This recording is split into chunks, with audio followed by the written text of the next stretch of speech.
चाय का 5वां कप अभी खत्म भी नहीं हुआ था कि हम 5 दोस्त अपना कारोबार शुरू करने का फैसला कर चुके थे। और बस फैसला हो चुका था कि जी किसी ने भी अब तक रंगीन मोजे बेचना शुरू नहीं किए। यानी हमें चाहिए कि हम सारिफीन को मौका दें कि वो जिस रंग का जूता पहनते हैं उसी रंग का मोजा भी पहने। और जी आईडीए के साथ साथ हमने सोचा कि हम इसमें 20-20 हजार रुपए भी डालेंगे।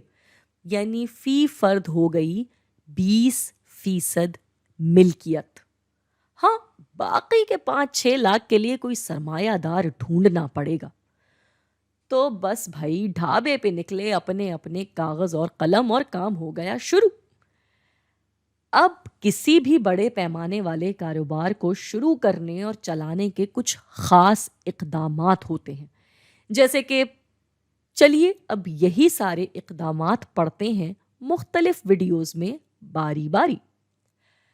सबसे पहला काम तो होता है पैसे जमा करना, और हम सभी जानते हैं कि पैसे के बगैर तो कोई भी कारोबार चलाया ही नहीं जा सकता। चुनाचे ढूंढ शुरू होती है किसी ऐसे मासूम से शख्स की जो कि अपना पैसा हमारे आइडिया में लगाए और सब्र करे मुनाफा आने का, और फिर हमारे साथ साथ मुनाफा कमाए। वैसे आपस की बात है, यह मासूमियत से ज्यादा अक्लमंदी होती है। ये दरअसल वो लोग होते हैं, वो चंद लोग होते हैं जिन्होंने पूरी जिंदगी बेतहाशा पैसा कमाया होता है। और जैसा कि आप और मैं जानते हैं कि अगर पैसा सरमायादारी में न लगाया जाए तो वो बैंक में पड़े पड़े भी अपनी हैसियत खो रहा होता है। जी हाँ, हर साल महंगाई बढ़ती जाती है और पहले जो चीज़ 100 रुपए में आ सकती थी वो हो जाती है 200 की। यानी 100 रुपए की हैसियत या अहमियत गिर जाती है।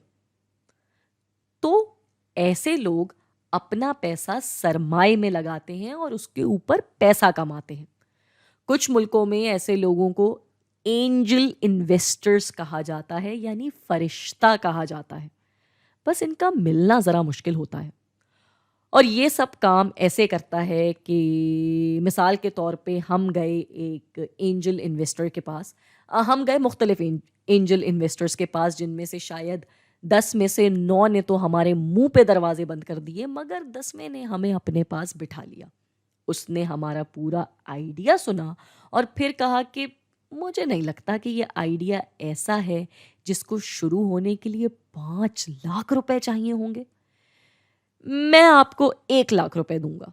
चुनाचे हम उससे वो 1 लाख रुपए ले लेते हैं सरमाए के तौर पर, और इस 1 लाख के बदले हम उसको दे देते हैं मिसाल के तौर पे 10 रुपए के 10,000 शेयर्स। जी हाँ, कारोबार शुरू होने से पहले ही। इधर एक तब्दीली आ गई।